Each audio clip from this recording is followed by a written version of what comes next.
வணக்கம். இன்றைக்கி நம்ம பார்க்க போகிறது சப்ஜெக்ட் பார்த்திங்கன்னா ஃபாரெக்ஸ் மார்க்கெட்டோட பேசிக் கிளாஸ் 1. இது ஃபாரெக்ஸ் மார்க்கெட்டில் எந்த மாதிரிலாம் மெத்தட்ஸ் நடக்குது அப்படின்னு சொல்லி நம்ம இன்றைக்கி பார்க்க போகிறோம். இன்றைக்கி ஃபாரெக்ஸ் மார்க்கெட்டோட பேசிக் நம்ம பார்க்க போகிறோம். இந்த வீடியோவை கடைசி வரைக்கும் ஸ்கிப் பண்ணாமல் பாருங்கள், அப்போ தான் உங்களுக்கு ஃபுல்லாக புரியும். ஃபஸ்ட்டு இப்போ நம்ம என்ன பண்ண போகிறோன்னா, ஃபாரெக்ஸ் மார்க்கெட்னா அப்படின்னா என்ன அப்படிங்கிறது உங்களுக்கு தெரியணும்.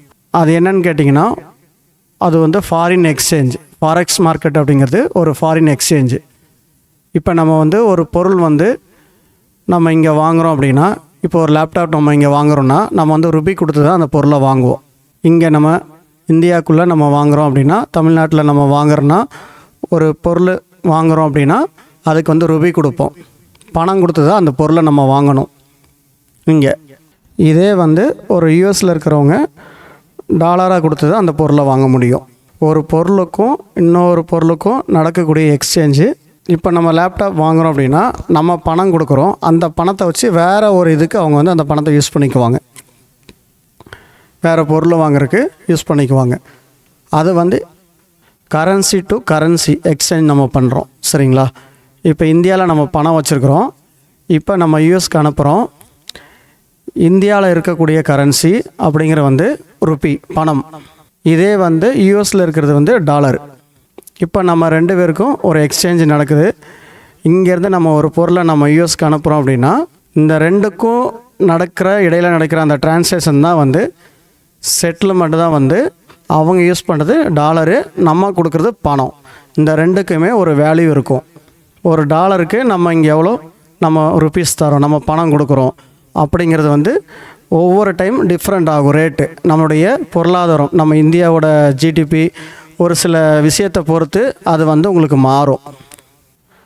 நம்ம இங்கே இந்தியாவில் கொடுக்குற அமௌண்ட்டுக்கு அங்கே டாலரில் இருக்கிற அந்த மதிப்புக்கு ஒரு சில நேரம் ரேட்டு முன்ன பின்ன இருக்கும். இங்கே நம்ம கொடுக்குற இந்தியன் ரூபிக்கு அங்கே 100 ரூபா இருக்கும், இல்லை 80 ரூபா இருக்கும். ரேட்டு அந்தந்த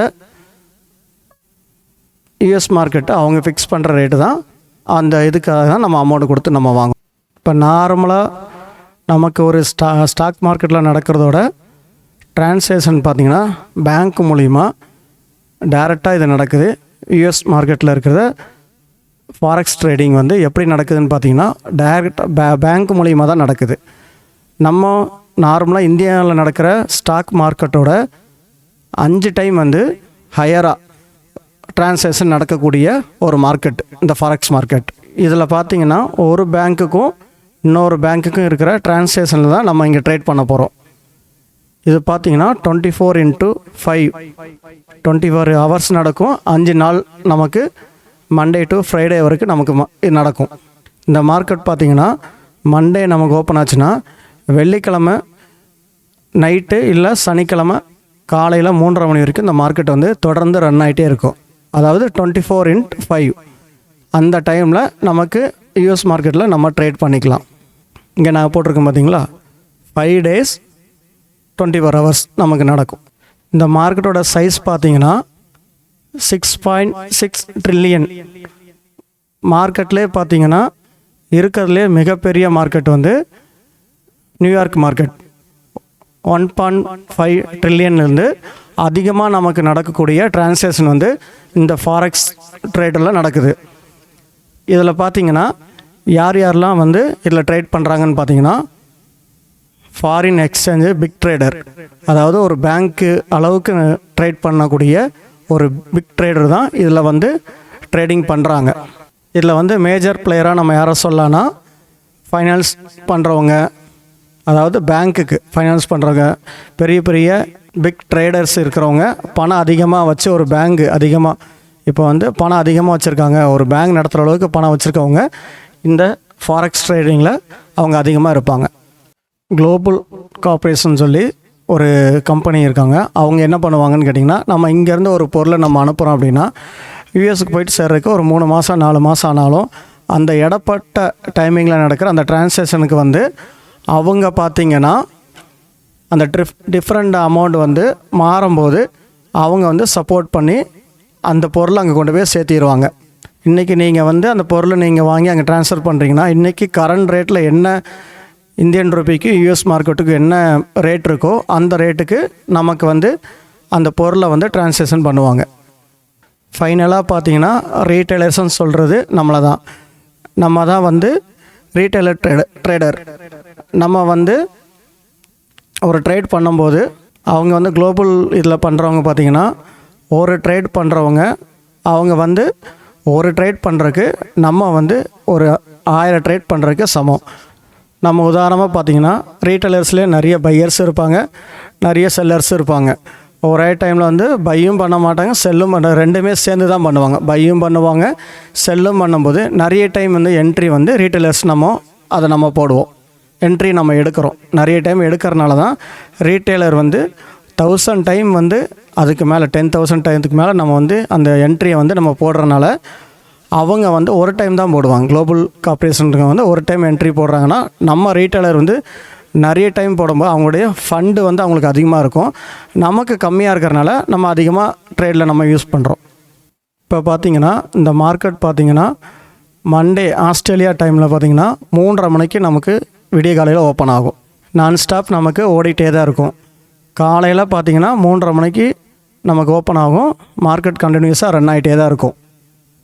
இதே பார்த்திங்கன்னா குளிர்காலம் முடிஞ்சு நமக்கு வெயில் காலம் மாறும்போது இந்த அக்டோபர் டு மார்ச் மாறும். இங்கே டைமிங் போட்டிருக்கேன் பார்த்திங்களா, அந்த டைமிங் வந்து நமக்கு சேஞ்ச் ஆகும் ஒரு சில டைமில். இப்போ பார்த்துக்கிட்டிங்கன்னா அக்டோபர் டு மார்ச் வந்து 3:30 மணிக்கு காலையில் ஓப்பன் ஆகும். அதே வந்து மார்ச் டு அக்டோபர் அடுத்த சைக்கிள் பார்த்திங்கன்னா 2:30 மணிக்கு நமக்கு மார்க்கெட் ஓப்பன் ஆகும். க்ளோசிங் வந்து 2:30 மணிக்கு க்ளோஸ் ஆகும். மெயினாக நம்ம ஃபோக்கஸ் பண்ணி பார்க்க வேண்டியது டோக்கியோ செக்ஷன். இப்போ இந்த 2 டைம் பார்த்திங்கன்னா 5லேருந்து 6 மணிக்கு டோக்கியோ செக்ஷன் நமக்கு ஓப்பன் ஆகும். இப்போ ஆஸ்திரேலியாவும் ஜப்பான் பார்த்திங்கன்னா அந்த டைமிங்கில் நமக்கு ஓப்பன் ஆகும். காலையில் 5:30 மணிலேருந்து 6 மணிக்குள்ளே அந்த மார்க்கெட் நமக்கு ஓப்பன் ஆகும்போது அதில் நம்ம ட்ரேடு எடுக்கலாம். இதுவே பார்த்திங்கன்னா மத்தியானம் பவுண்டு மார்க்கெட் ஓப்பன் ஆகும் 11:30 மணிக்கு. சாயங்காலம் 6லேருந்து 7 மணிக்குள்ளே பார்த்திங்கன்னா நியூயார்க் செக்ஷன் ஓப்பன் ஆகும். யூஎஸ் மார்க்கெட்டு கேட் மார்க்கெட் நமக்கு ஓப்பன் ஆகும். நம்ம இந்தியன் டைமிங்கில் பார்த்திங்கன்னா காலையில் 5 மணிலேருந்து நைட்டு 10க்குள்ளே எல்லா மார்க்கெட்லேயுமே நம்ம ட்ரேடு யூஸ் பண்ணிக்கலாம். அதில் இருக்கக்கூடிய நல்ல மூமெண்ட்ஸ் வந்து நம்ம அதில் ட்ரேட் பண்ணலாம். இதுதான் அந்த டைமிங். ஆஸ்திரேலியா பார்த்திங்கன்னா நமக்கு ஒவ்வொரு டைம் போட்டிருக்கோம். எந்தெந்த கண்ட்ரி வந்து நமக்கு எந்தெந்த டைமிங்க்கு வந்து ஓப்பன் ஆகும் சொல்லி நாங்கள் போட்டிருக்கோம். இதை நீங்கள் பார்த்துக்கோங்க. காலையில் 3:30 மணிக்கு ஆஸ்திரேலியா ஓப்பன் ஆகும். இப்போ பார்த்திங்கன்னா இந்த மார்க்கெட்டில் பார்த்திங்கன்னா முக்கியமான டேட்டாஸ் இருக்கும்.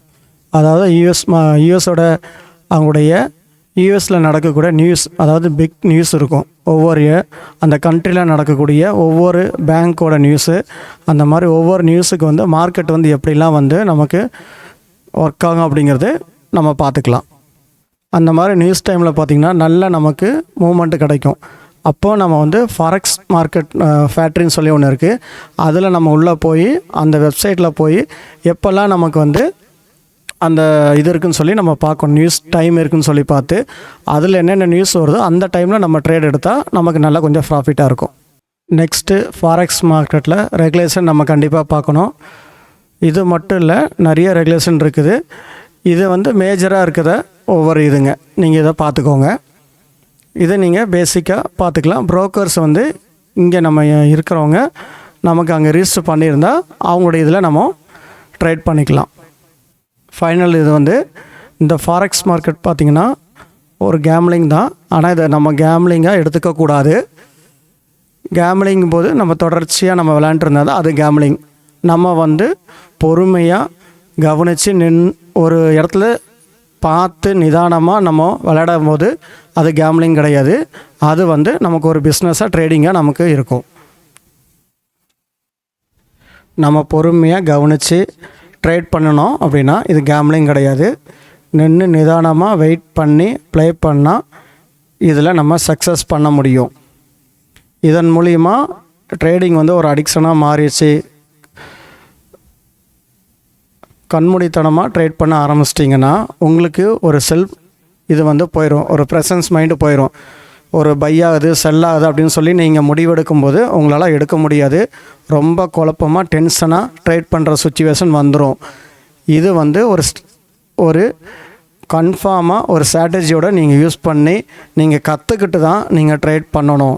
நீங்கள் கம்பல்சரி இதில் ஏதாச்சும் ஒரு மெத்தட் யூஸ் பண்ணி நீங்கள் பொறுமையாக இதை வந்து நீங்கள் ஃபஸ்ட்டு கற்றுக்கிட்டால் மட்டும்தான் இந்த ட்ரேடிங் நீங்கள் பண்ண முடியும். இது கேம்லிங் கிடையாது, இது ஒரு பிஸ்னஸ். இப்போ நம்ம இதை கற்றுக்கிட்டோம் அப்படின்னா நம்ம வந்து இந்த இடத்துல வந்து ஒரு பை ஆகும், இந்த இடத்துல ஒரு செல் ஆகும் கெஸ் பண்ணி பண்ணக்கூடாது. நம்ம ரூல்ஸை ஃபாலோ பண்ணி நாங்கள் சொன்ன மாதிரி சப்போர்ட் அண்ட் ரெசிஸ்டன்ட்டில் அந்த பேட்டர்ன்ஸ்லாம் அந்த மாதிரி வருதான்னு சொல்லி நீங்கள் செக் பண்ணி ஒரு ரூல்ஸ் பேசிக்கில் நீங்கள் இதை பார்த்து தான் நீங்கள் பண்ணணும். ஒரு விஷயத்தை நீங்கள் கற்றுக்கிட்டிங்கன்னா தயவு செஞ்சு அந்த விஷயத்தை ஃபாலோ பண்ணி நீங்கள் ப்ராக்டிஸ் பண்ணணும். நம்ம சப்போர்ட்டில் தான் பை எடுக்கணும், ரெசிஸ்டன்ட்டில் தான் செல் எடுக்கணும் அப்படிங்கிறது சொல்லி நம்ம ப்ராக்டிஸ் பண்ணணும். எந்த மாதிரிலாம் பேட்டர்ன்ஸ் வருது அப்படின்னு சொல்லி நம்ம பண்ணணும். நம்ம இந்த இடத்துல செல் எடுக்கணும் அப்படின்னு முடிவு பண்ணிட்டா அங்கே செல் ஆகணும். நம்ம இந்த இடத்துல பை எடுக்கணும்னு நினச்சா அந்த இடத்துல பை ஆகணும். அப்போ தான் வந்து நீங்கள் ட்ரேடிங்குள்ளே நீங்கள் வரணும். ஃபஸ்ட்டு நீங்கள் பண்ண வேண்டிய விஷயம் என்னென்னா பொறுமையாக நிதானமாக உட்காந்து நாங்கள் சொல்லிக் கொடுக்குற விஷயத்த கவனிங்க. இன்றைக்கி நாங்கள் போட்டிருக்க இந்த பேசிக் வீடியோ ஃபாரெக்ஸை பற்றி தெரியாதவங்க இந்த வீடியோவை பார்த்து தெரிஞ்சுக்கோங்க. அதுக்கப்புறம் எங்களோட சேனலில் போட்டிருக்கிற அந்த 5 லெவல் என்ட்ரி கீ பேட்டர்ன்ஸ் இதை வந்து நீங்கள் பாருங்கள். தொடர்ந்து பார்த்துட்டு ட்ரேடிங்குள்ளே நீங்கள் வரணும் அப்படின்னா இதெல்லாம் நீங்கள் கற்றுக்கிட்டு இதெல்லாம் நீங்கள் பண்ணினா மட்டும்தான் ட்ரேடிங்குள்ளே சக்ஸஸ் பண்ண முடியும். ஒரு ரூல்ஸ் இருக்குது, அந்த ரூல்ஸ் எல்லாமே நீங்கள் ஃபாலோ பண்ணணும். நாங்கள் சொல்லிக் கொடுத்த மாதிரி சப்போர்ட் அண்ட் ரெசிஸ்டன்ட்டில் அந்த 5 லெவல் கீ லெவல் பேட்டர்ன் சொல்லி எங்கள் சேனலில் நாங்கள் போட்டிருப்போம். அதை நீங்கள் பொறுமையாக பார்த்துட்டு அதுபடி நீங்கள் பண்ணினா மட்டும்தான் ட்ரேடிங்கில் நீங்கள் சக்ஸஸ் பண்ண முடியும். இல்லைனா நீங்கள் ட்ரேட் எடுக்கிற ஒரு பதட்டத்தோட பயமோடு நீங்கள் எடுத்திங்கன்னா நம்ம பணத்தை போட்டு எல்லா பணம் பார்த்திங்கன்னா நமக்கு லாஸ் ஆயிரும். ப்ராப்பராக பொறுமையாக உட்காந்து கற்றுக்கோங்க. 1 வருஷம் 6 மாதம் 2 வருஷம் 3 வருஷம் எத்தனை வருஷம் ஆனாலும் பரவாயில்ல. ஆனால் கற்றுக்காமல் தயவு செஞ்சு ட்ரேடுக்குள்ளே என்ட்ரு ஆகாதீங்க. பொறுமையாக இருங்க, கற்றுக்கோங்க. டெமோ அக்கௌண்ட்டில் போடுங்க. டெமோ அக்கௌண்ட்டில் போட்டு நீங்கள் பார்க்குற மாதிரி சப்போர்ட் அண்ட் ரெசிஸ்டன்ட்டில் அதெல்லாம் ஒர்க் ஆகுதான் ஃபஸ்ட்டு செக் பண்ணுங்கள். ஒர்க் ஆகுது உங்கள் மேலே உங்களுக்கு நம்பிக்கை வந்ததுக்கப்புறம் யாரையும் நம்பி ட்ரேடுக்குள்ளே போகாதீங்க. ஸ்டாப் லாஸ் இல்லாமல் பண்ணாதீங்க. எங்கள் சேனலில் சொல்கிற ஒரே விஷயம் திரும்ப அதுதான், ஸ்டாப் லாஸ் இல்லாமல் தயவு செஞ்சு ட்ரேட் பண்ணாதீங்க. யாரையும் நம்பி உங்கள் மேலே நம்புங்க. இந்த மாதிரி ஒரு சில வீடியோஸை பாருங்கள். பார்த்து உங்களுக்கு நல்லா பிடிச்சிருக்குது புரிஞ்சிருக்கு அப்படின்னா எங்களுக்கு கமெண்ட் பண்ணுங்கள், லைக் பண்ணுங்கள், ஷேர் பண்ணுங்கள், சப்ஸ்கிரைப் பண்ணுங்கள். எங்கள் சேனலில் இனி அடுத்தடுத்த வரக்கூடிய ஒவ்வொரு எஜுகேஷன் வீடியோ வந்து உங்களுக்கு நாங்கள் கொடுக்குறோம். நீங்கள் பாருங்கள். ஏதாச்சும் உங்களுக்கு புரியலை அப்படின்னா தொடர்ந்து அந்த வீடியோ போட்டு நீங்கள் பார்த்து நீங்கள் ப்ராக்டிஸ் பண்ணும்போது தான் புரியும். ஏன்னா இது நம்ம பணம் போட்டு பணம் சம்பாதிக்கக்கூடிய ஒரு பிஸ்னஸ். கண்டிப்பாக இதில் 100% நம்ம சக்ஸஸ் பண்ண முடியும். பொறுமையாக இருந்து அந்த விஷயத்தை நீங்கள் கற்றுக்கிட்டால் மட்டும்தான் பண்ண முடியும். அவசரப்பட்டு இன்றைக்கே சம்பாதிக்கணும், இன்றைக்கே நம்ம பணக்காரன் ஆகணும் அப்படின்னு சொல்லி தயவு செஞ்சு நினச்சி இந்த ட்ரேடிங்கில் வராதிங்க. ஆகலாம், ஆனால் பொறுமையாக தான் ஸ்டெப் பை ஸ்டெப்பாக தான் நம்ம ஆக முடியும். இந்த வீடியோவை கடைசி வரைக்கும் பாருங்கள். கடைசி வரைக்கும் பார்த்ததுக்காக நன்றி. உங்கள் ஃப்ரெண்ட்ஸு உங்கள் தெரிஞ்சவங்க எல்லாம் ட்ரேடிங் பண்ணிகிட்ருக்காங்கன்னா அவங்களுக்கு இந்த வீடியோவை அனுப்புங்க. இதை பற்றி எல்லாத்துக்கும் கொஞ்சம் சொல்லுங்கள். யாரெல்லாம் வந்து பிஸ்னஸ் வேலை இல்லாமல் நிறைய பேர் கஷ்டப்படுறாங்க, என்ன பண்ணணும் தெரியாது, இதை ஒரு பார்ட் டைமாக எடுத்து பண்ணுங்கள். ஃபுல் டைமாக பண்ணுறது நீங்கள் அதுக்கப்புறம் பண்ணலாம். இந்த ட்ரேடிங் பிஸ்னஸை பார்த்திங்கன்னா ஃபஸ்ட்டு நீங்கள் கற்றுக்கிட்டு ஒரு பார்ட் டைமாக பண்ணுங்கள். இது காலையில் பார்த்திங்கன்னா நமக்கு 3:30 மணிக்கு மார்க்கெட் ஓப்பன் ஆகும். நமக்கு அடுத்த நாள் காலையில் 3:30 மணிக்கு தான் க்ளோஸ் ஆகும். மண்டே காலையில் ஓப்பன் ஆச்சுன்னா ஃப்ரைடே சரிங்களா, சாட்டர்டே காலையில் அந்த டைமிங் நமக்கு ஓப்பன் ஆகிட்ருக்கும். நீங்கள் எந்த டைமிங்கில் உங்களுக்கு கிடச்சாலும் நீங்கள் உட்காந்து இந்த மார்க்கெட்டில் நீங்கள் கற்றுக்கலாம். ஆனால் அதுக்கு முன்னாடி நீங்கள் பேசிக் விஷயத்தை எல்லாமே நீங்கள் கற்றுக்கிட்டால் தான் மார்க்கெட்டில் ட்ரேட் பண்ண முடியும். உங்களுக்கு எதாவது டவுட் இருக்குது, ஏதாச்சும் புரியலை, ஏதாச்சும் ஹெல்ப் வேணும் அப்படின்னா எங்கள் கமெண்டில் போடுங்க. எங்களால் முடிஞ்ச ஹெல்ப்பு எங்களுக்கு தெரிஞ்சதை நாங்கள் சொல்கிறோம். அதை வச்சு நீங்கள் ட்ரேட் பண்ணலாம். யாரையும் நம்பி கால்ஸ் கொடுக்குறாங்க, 1000 ரூபா 10,000 ரூபா போடுங்க, 12,000 ரூபா தரோம், 20,000 ரூபா தரோம், 1 லட்சம் தரோன்னு சொல்லி சொல்கிறவங்கள நம்பாதீங்க.